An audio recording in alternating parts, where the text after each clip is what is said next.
Nyanji Chimbo to the Nigmi Yaz on the Molam Chimbong Abjada Bakatang Santu Hirmado Tomba Tuji Chanla Keep Hyang. Okay, now.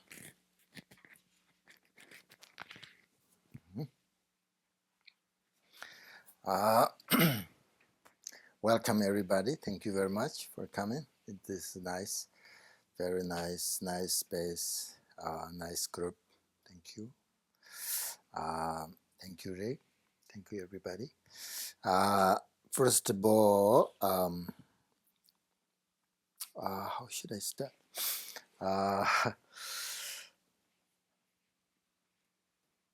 Different people. I mean, as you know, in this world we live, actually, we have. There are lots of different people, different beings, animals, cultures, different beliefs, and different sort of everything. But basically, we all beings, everyone wish and really sort of want to be free from suffering.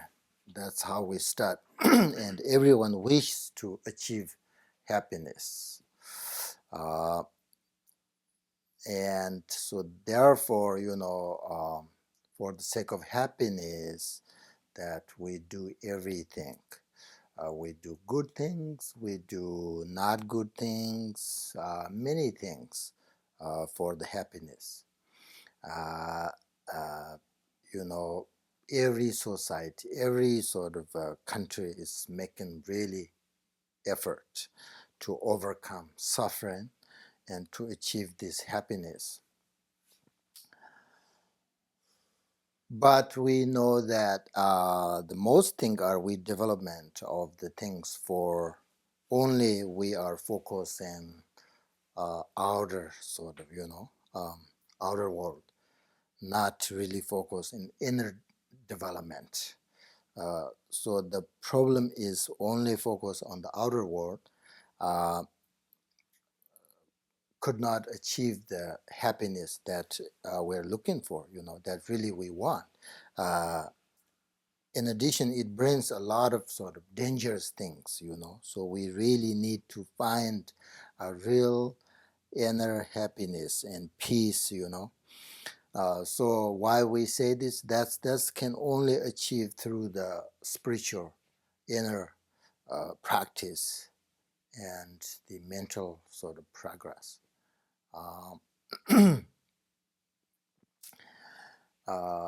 Sometimes I think we are living in a very dangerous world these days,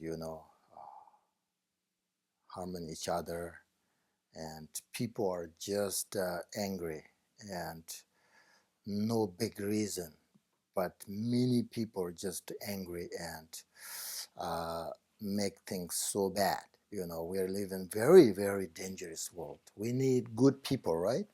I mean, we have lots of good people, but not enough.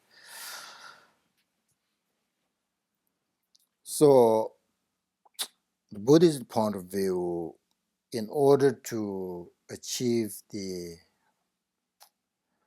happiness,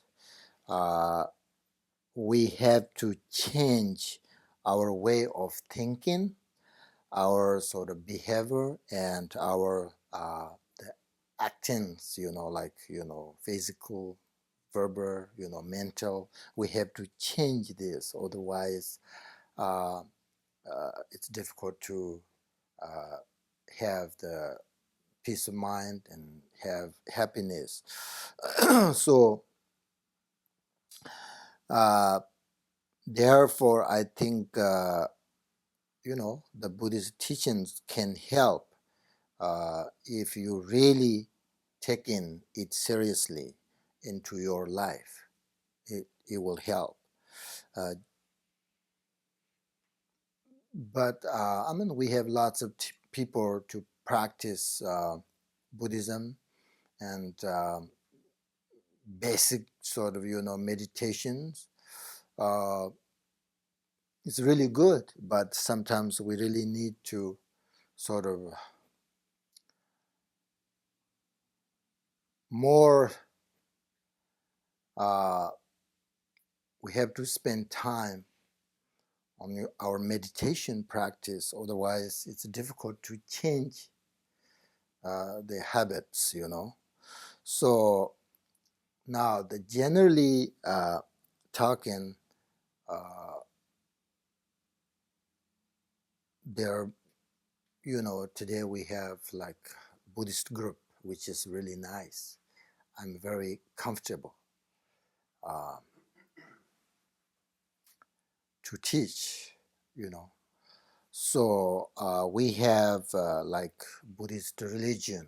We have three things you have to know, right? Buddhist religion, Buddhist philosophy, Buddhist science. We have three things. So here, Buddhist religion is only for Buddhist people. For example, people who are taken the vows, and we have the Buddhist prayers, and sometimes we have like pujas, chok offerings, etc. So that's we call the Buddhist religion,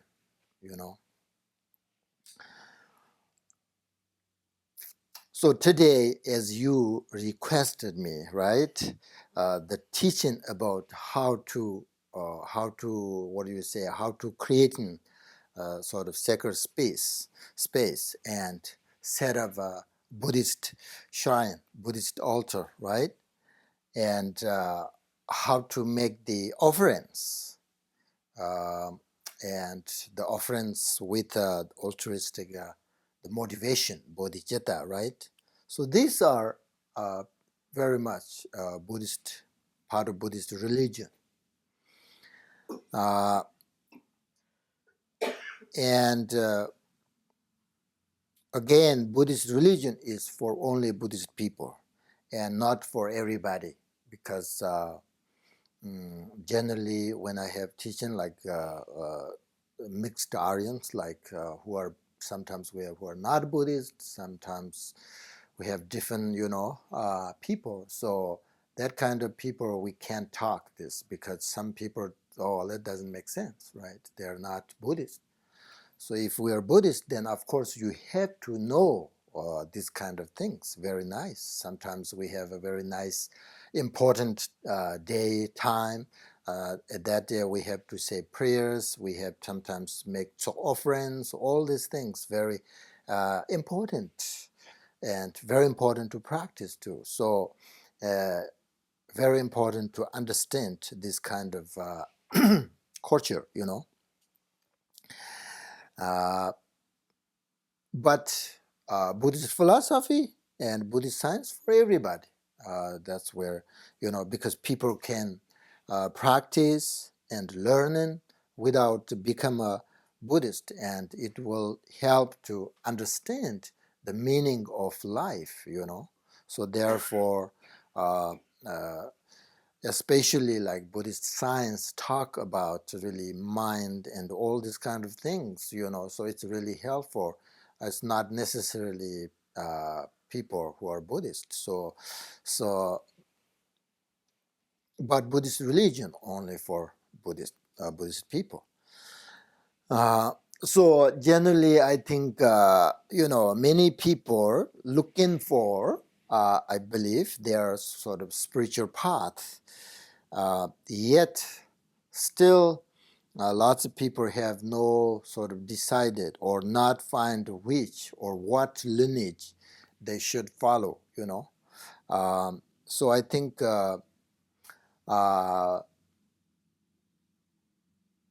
if I think you should look for specific lineage, I'm talking about Buddhist people now, right? Today, everything is for Buddhist people.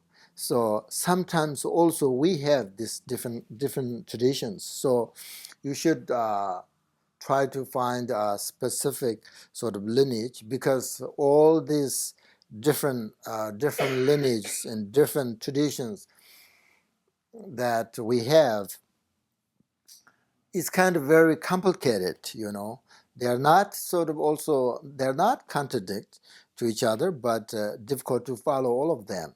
So you have to really find a specific lineage, and then you focus on that, and then you should practice on that. Then eventually you will find your path, you will find your goal and everything. Receive all these instructions.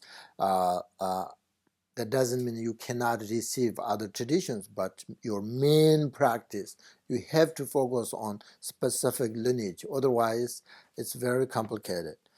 So that's that's just general. But anyway, the key point is you should know that how to develop your inner peace, and your happiness through the sort of specific spiritual teaching, and not only teachings, but make sure that you have time to practice meditation. Receive teachings very easy these days. You know, you can go somewhere and listen teaching, or you can find all the teachings in the internet. It's very easy, but the most important is you have to make time to practice. Make sure, only listen teaching cannot change our you know the way of our thinking, you know. So we have to change that in order to become a good practitioner, become a good person, you know. Good person, that's very important.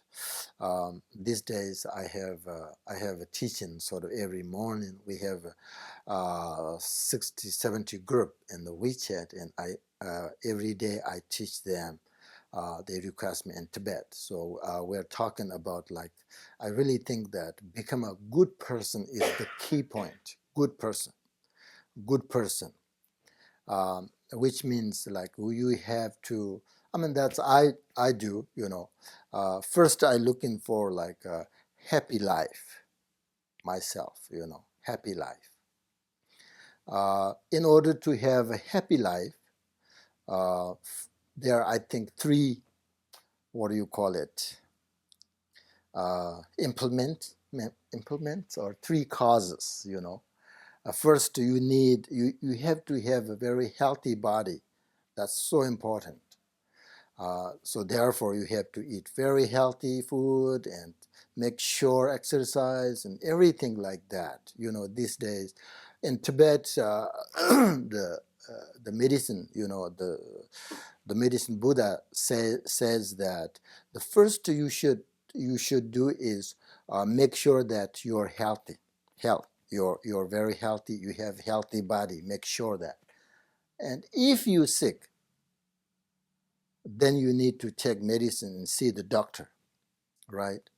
But these days, unfortunately, I think the lots of doctors, they need sick people, because that is their business. You know? If they have lots of sick people, they make lots of money, really.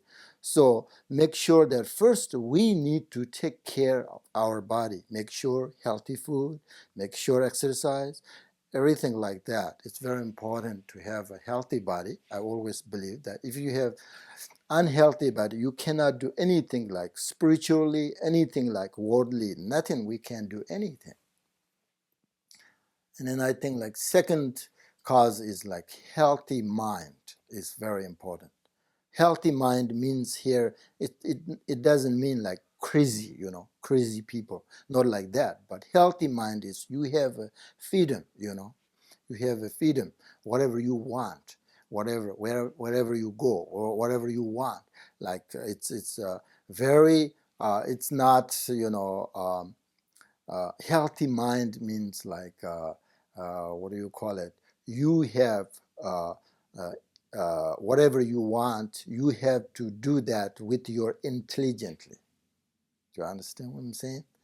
And then the third one is you need like good occupation, like good, what do you call it, one all the beings need to take care, right? So they need food, they need everything, they need money. So in order to, you need that kind of business, not very unhealthy business, right? So sometimes people like kills, sometimes like this kind of, like they sell the guns and all the weapons. These are very bad business, harm others, harm. So not like that, but it's very stable business. Sometimes, I always tell my brother, like, he's a business person, I say, sometimes they make lots of money and sometimes they lose money. That's not good business. Business means like very stable, that kind of business. So these three causes, if you have a happy life. But that doesn't mean you have a meaningful life, So meaning, in order to have meaningful life, of course, these three causes, and then top of that, you need to understand your practice, meditation, and bodhicitta, kind mind, right? And then once you have a bodhicitta mind, you really want to help others, you don't want harm others, then that's we call meaningful life. So first of all, we need to looking for very happy life, and then meaningful life, right? So those are very important, I think. So meaning, in order to have meaningful life, you need to practice. It's related to your spiritual thing. So that's the only, if you have a meaningful life, that's the only, like, the spiritual, right? That's the only way to achieve enlightenment. That's only achieve enlightenment. Because meditation makes it possible to develop sort of certain this, what do you call it, positive human qualities, right? Like love, kindness, compassion, all these kind of qualities. If we practice, meditate, help. So therefore, very important to meditate, right? But it really requires lots of trainings, and training requires enthusiasm. You need really commitment, and you have to believe. You have to believe your path, and you need to commitment in order to achieve the enlightenment, right? So these are very important. First, you should looking for your happy life, right? And then you need to meaningful life. You need to then you should, what do you call it? Practice meditation. Make sure that you should develop the human qualities, right? And you should look for specific tradition, this specific, like lineage. We have Karjat, Sarcha, Nyangma, Geluk. They're not contradictory, but you cannot practice all of them. It's very complicated, for instance, like lineage, Guru Yoga is the also, like, for example, like when you practice Guru Yoga is the most important, the essence of practice of your what do you call it? The preliminary, right? And it's everything about Guru Yoga. So then you have this lineage. So if you follow all these different traditions, it's so difficult, So therefore, I'm saying, that, like, you should looking for one lineage that you really want or very comfortable practice, and then you should develop your qualities. So that's very important, I think. Generally talking, right? And according to Buddhist religion, it is important to have. It is important, like, when you practice these kind of things, once you find a specific tradition, the lineage, then it is important to have an sort of object, or what do you call it, to trust in, or your, what do you say, this there's how is it, to rely on, like your personal protectors, dharma protectors, or your personal practice, like Buddhist, this like Buddhas or deities, all this kind of, we call the object, like, you need to rely on, you need to practice about them, right? And you have to rely on them and practice about, because they are your spiritual, what do you call it, protectors, we call it. And you also need to make offerings sometimes, right? To this your deities or Buddhas or Dharma protectors, whatever, and in order to change your way of thinking. So it's really helpful. So now, Buddhist religion. Now, in order to make an offerings to the Buddha, let's say to the Buddhas, and then I think it's very necessary to have a Buddhist shrine, Buddhist, this, what do you call it? Shrine, right? Yeah, altar. So, so therefore, first, now you have your Buddhist, and you have this practice, and you want to sometimes offerings, right? To who? To your Dharma, protectors. So then you need these kind of stages and your shrine and your seven bowls and all these kind of things. So that's why you need. I would like to explain about the shrine. So first of all, setting up a shrine helps you sort of get in touch with your spiritual side. And if you have your meditation shrine, you feel sort of blessed, the shrine, because the shrine symbolizes the mandala of the Buddha, and also the hidden qualities of the nature of your own mind, their outer shine, inner shine, sacred shine. Sacred shine is about hidden your nature mind, but the outerly, today we're talking about the outer shine. So it's really nice. And heaven shine helps you not only when you meditate, but also at other times. When you, for example, when you look at your shrine, before you meditate, right? Before you meditate, you will remember the Buddha's these wonderful qualities of his body, his speech, and mind.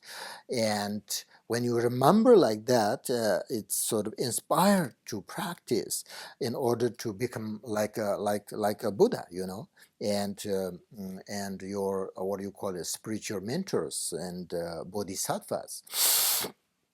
So it's very important. And in addition, when you see the Buddha sitting peacefully in your shrine, you remember that sort of it's possible for you to also let go your stress, and it makes your mind really calm and peace, so it's really helpful when you meditate in front of your shrine. You feel different. All your sort of protectors there. So it's important to set up a shrine, and when you set up a shrine, the place should be the best way. They should be very quiet and peaceful, right? And not like near the bathrooms, near the kitchens, near your bedrooms, etc. But the best, you have to choose the best place for your shrine, quiet and peace and nice and like that, and also you make the shrine higher than your meditation cushion, and it's very nice if you make your shrine. It has usually, like, it has what do you call it, two different levels, two different steps, right? And one level is like higher than the others. And first of all, like in the center of the higher level, the center place, the stage or picture or whatever you have, the Shakyamuni Buddha. We have here like Shakyamuni Buddha stage, so you put that in central, the place.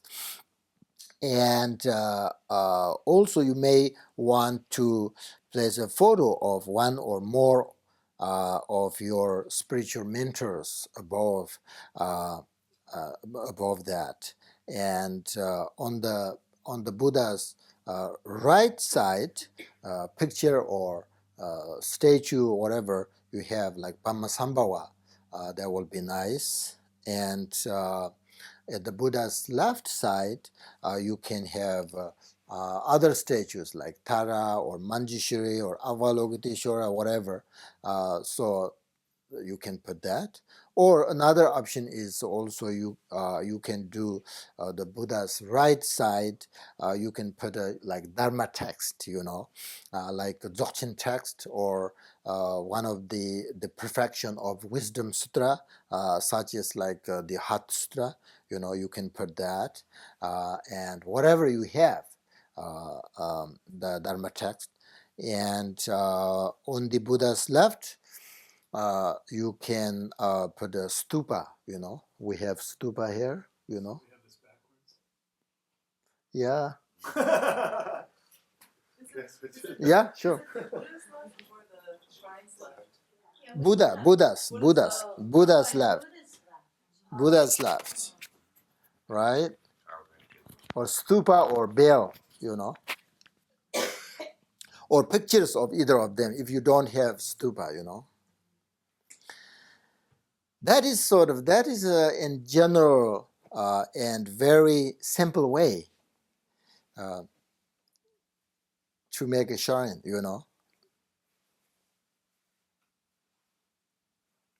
Good, like that.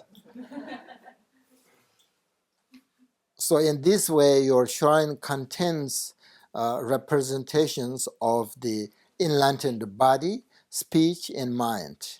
So the Buddha images, right? The statue, Buddha, symbolizes the enlightened body.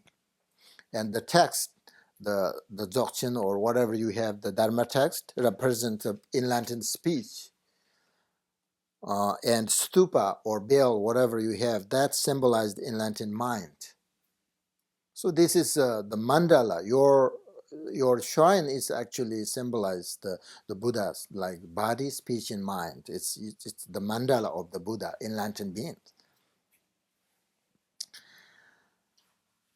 And so that's in general. Like generally, we have a Buddha, stupa, and text, right? Because that is the body, speech, and mind. But you can also like your personal, sometimes they like that, your personal deities such as Avalokiteshvara or Tara, whatever you have. So whatever you want, it's just fine. Whatever you can put that there.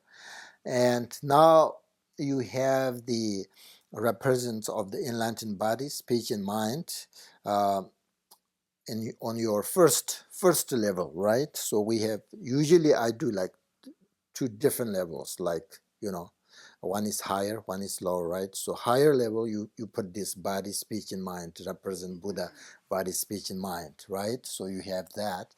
And the next level is you put the offerings kind of in front of them, If you have one level, that's fine. You put the Buddha's stupa there, and then in front of that, you put the 7 bowls, So,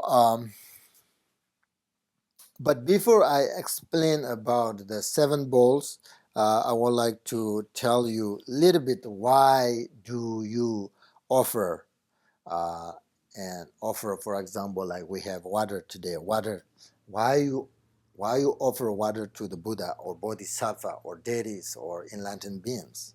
It's not because Buddhas, Bodhisattvas, deities are always thirsty,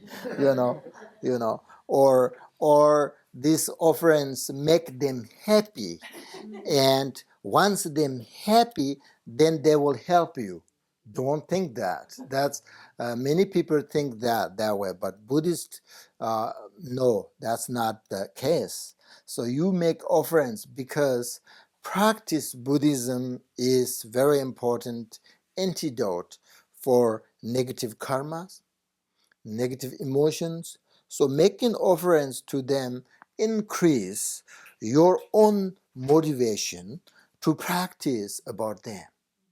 Okay. Also, offering water is very useful, because it's cost you nothing. I mean, and you get great benefit for just a little work. You know, so it's making offering to the let's say like 3 joules is a wonderful daily practice, because remember in Latin sort of these qualities and cultivating uh, generous attitude. Uh,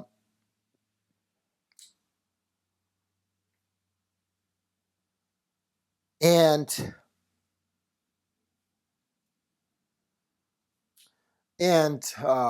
when you offer, you have shrine and then all of these images, and then you make offering, feels really good. It's your feels different, and you feel really your protectors there, and it makes also remind you like the qualities that in Latin beings, body, speech, and mind. So you enjoy the joy you feel when your heart is open, right? And you want to share with others is a result of your practice of generosity. So actually practice offerings, develop your generosity. Making offerings is a practice for sort of accumulating positive potential and for purifying negative karma, which is stinginess, right? So enlightened beings such as the Buddha really do not need your offerings, you know. Uh, do not need your respect, your prostrations. They don't need that. Doesn't matter, right? But we do this, right? We take in vows and we respect. We develop devotion, our faith, and respect, and sometimes we do the prostrations, right, in front of them. But these practices are for your purification. That's we need to know. Don't think that, oh, I offer them and then they will happy. Once they happy, then they will help me. Not like that. So it's really it's about your practice, how to develop. This is another way, right? So we have so many options to practice, develop our qualities, right? So this is another option, another way to develop your generosity and your bodhicitta and your respect and your devotion and everything like that. Another way. It's a method. Uh, so you can offer anything you consider beautiful, uh, and yeah, you can offer anything on your shrine. Uh, but traditionally, people offer flowers, incense, lights, and food, and etc. Water. Um, in the Tibetan tradition, uh, uh, um, uh, we have this the 7 bowls, right? 7 bowls, and usually we offer water, only water. Um, and when before, make sure you have a fresh water, and when you offer, you need bless the water with the mantras. That's the very good way. Like mantra, you can say very simple way. There are long mantras for short mantras. So many mantras for this offering, right? So, but you can say Ram Yang Kang. That's you when you offer the mantra, the water, you can say Ram Yang Kang, which symbolize fire, wind, and water. So your uh, unclean sort of offerings, if you say these mantras, uh, it means like Ram means like fire, fire. It's burn your unclean offerings, which is Ram. And then Yang represent the wind, destroy uncleanness, something like that. Yang, right? And then Kang is um um, make them very clean, you know, make them very clean. Ram Yang Kang. Or you can say Om Ah Hong. It's very easy, right? These are very easy to memorize. You can say Ram Yang Kang or you can say Om Ah Hong, which symbolize in this case Om can purify this. Usually like Om Ah Hong means like the represent Buddha's body, speech, and mind, right? But when you offer this case, the Om is purify. Ah can increase, means like increase. You offer a lot like that. Hong is transform, right? Transform, can transform. So these are very short mantra, you can say that's just enough if you want simple way. You may also want to recite the longer mantra Om Namo Bhagavate Vajrasara Tamardane Tathangadaya Arhate Samya Sambuddhaya. That's a long one. So if you want, we can learn in that too. But I always say it's very short one. Lazy person, and I like very simple, everything simple, right? So I will say Ramyang Kang Om Ao. So just not saying that, but you also visualize, right? Visualize, yeah. Yes, visualize, like increase your offer, not like only 7 bowls, but it's like visualize, increase, and develop everything like that. You can say. Uh, So it's very important. While you offer the water, imagine that you are offering it to all the Buddhas, all the Bodhisattvas, and your mentors, your teachers, your gurus, and your offerings are sort of luminous and fill the entire sky, not just a small one. That's why you can say hongs, as increase. Uh, and also you kind of think that all the enlightened beings receive your offerings so that you purify your grasping and your what do you call it, the stinginess, right? Stinginess, yes. So Uh, that's all you need. That's all you need. Very easy, right? So first you need to know how to set up your shrine, and then you if you want, right, you have to. It's very easy. You have to have the Buddha statue, and then if you have stupa and then text, that's very easy. And then if you have 7 bowls, that's fine. 7 bowls, that's very good, very good. And then you offer just water. But today I'm going to explain the other way. But water is very simple, right? So whenever I go, I do this every day. Every day, whenever I go, I bought my Buddha statue. I have a Buddha statue, and then I have my pictures of my root teachers, and then I have only 1 bowl, and then I put an offering there. It's not. I don't have. I can't have like 7 bowls. It's too much when I'm traveling. It's difficult. So whenever I go, like for example, I go to my hotels. First, I set up my shrine. I put a Buddha, and then I offer. Just I have 1 bowl. It's very easy. I put a very fresh water and then say these mantras, and then I practice in front of them. It feels really good. You are not lonely. You are not alone. Your protectors there and your practice there. It makes me very, very happy and feels good, and reminds me Buddha all the time.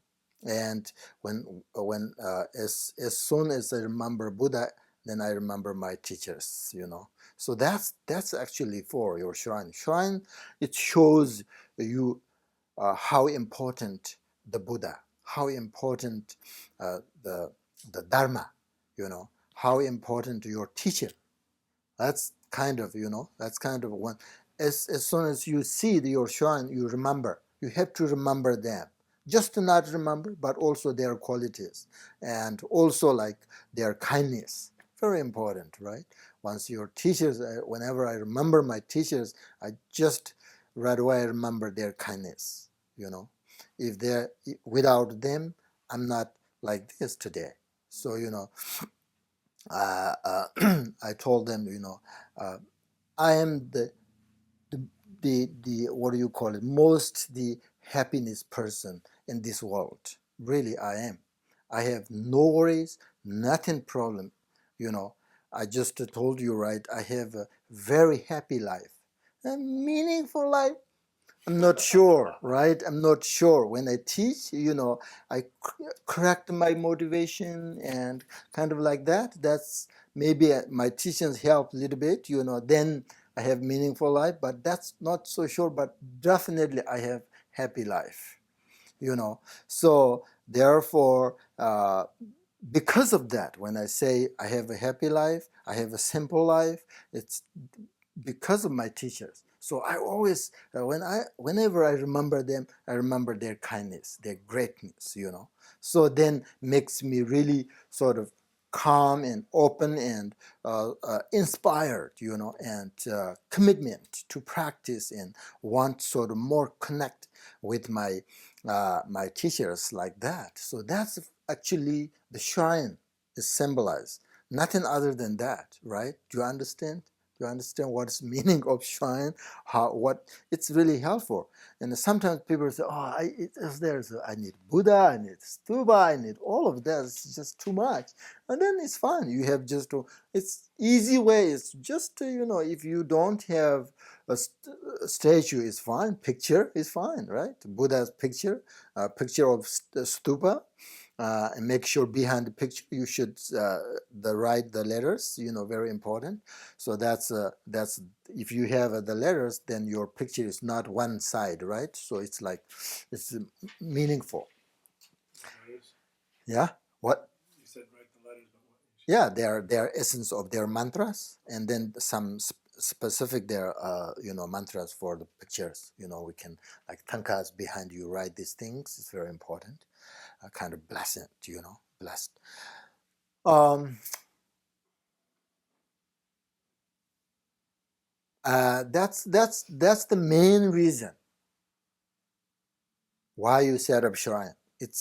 Well, sometimes if you like Tibetans, they have very very expensive shrine, and they think this is very important. Also makes their rooms beautiful, lots of like big shrine. You can see that when you go to the monastery. Oh my goodness, like almost like millions of dollars, they spend on shrine, and that's too much, right? But we need just really small shrine, and if you are Buddhist, then you after that you meditate in front of your shrine. That's I think uh, I'm going to explain the 7 bowls the next session. So we should practice para now.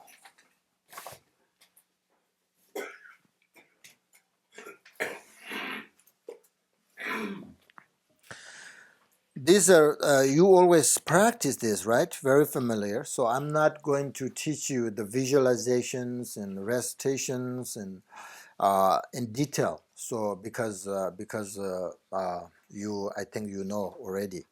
But very simple way.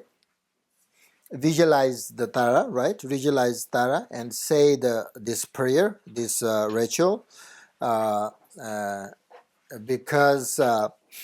Visualize Tara and say the ritual. This is also another option, another way to connect, right? Connecting to to Tara's mind, Tara's wisdom, right? You visualize and then you say the prayers, say the mantras. This is another way to how to connect our protectors. Tara is your protector, right? Tara is your personal protector. It's very important.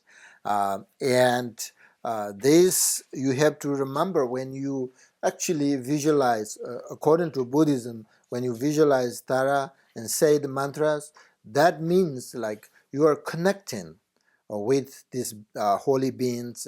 But at the same time, you have to remember your compassion, right? Compassion and your qualities, the bodhicitta and kind mind, all this. That's why we have to say the prayers and visualize. This is we call it. This is we call the blessings, right? Blessings, and because we need blessings. Otherwise, without blessings, we sometimes we really try to practice, right? We try to practice, but we don't feel we're doing it. Sometimes we try to listen, but we don't understand very well. When we meditate, but nothing is developed. We cannot develop, we cannot meditate. Then what do we do? We really missing this kind of blessings. That's, I believe. Sometimes you practice, but you feel you're not there. Sometimes you meditate, it's so difficult, So, and that means you are not connecting. You are not connecting your spiritual beings, your teachers, your protectors. So you missing the blessings. Uh, so you are not sort of connecting to the enlightened beings. So the blessings so important. Blessings have feeling. You have feeling, and blessings are real, not something not something,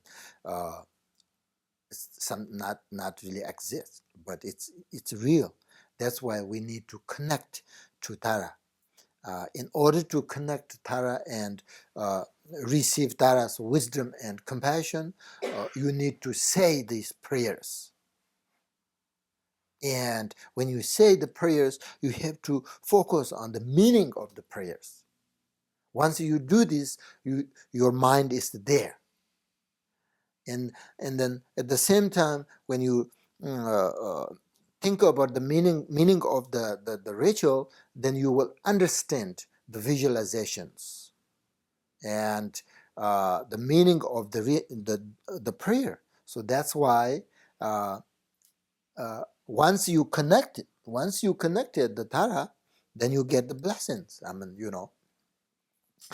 Uh, so therefore,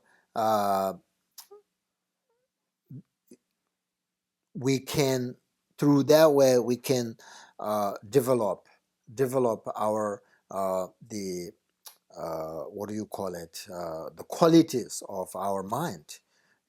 So that's why it's very, very important. Sometimes we practice Tara and just to like saying the rituals without thinking, and our mind is not there, then there is not much blessings and connection. So therefore, very important. And at the end, your practice Tara, of course, dissolve, right? Tara dissolve into your heart center, right? Your heart, and Tara sort of merges uh, into your own true nature. Uh, we call Buddha nature, and this is we call your protector of your obstacles. So you meditate in this this way. You meditate nature of awareness. You this is the how you focus on your mind, right? Your awareness for as long as you are able. And when you are looking at the mind, when you're really looking at the mind directly like this, you are seeing, you are seeing its nature. Um, and then relax on it, right? And sometimes you can say prayers, you can say mantras of Tara with your devotion, with your respect, and then again, don't say the mantras and look at your mind. Something like that. Do you understand? Something like that. Uh, so, uh, so that's all. There are more visualizations about this meditation, this practice, but we have already we have we've done lots of teachings on this practice, so you all know. So this is a very easy way to explain. So just to visualize Tara is real. Tara is a female Buddha is there in front of you, and then you say the meaning of the prayers. I mean, the think of the meaning the prayer rituals, and then um, just say the Tara's mantra. Okay.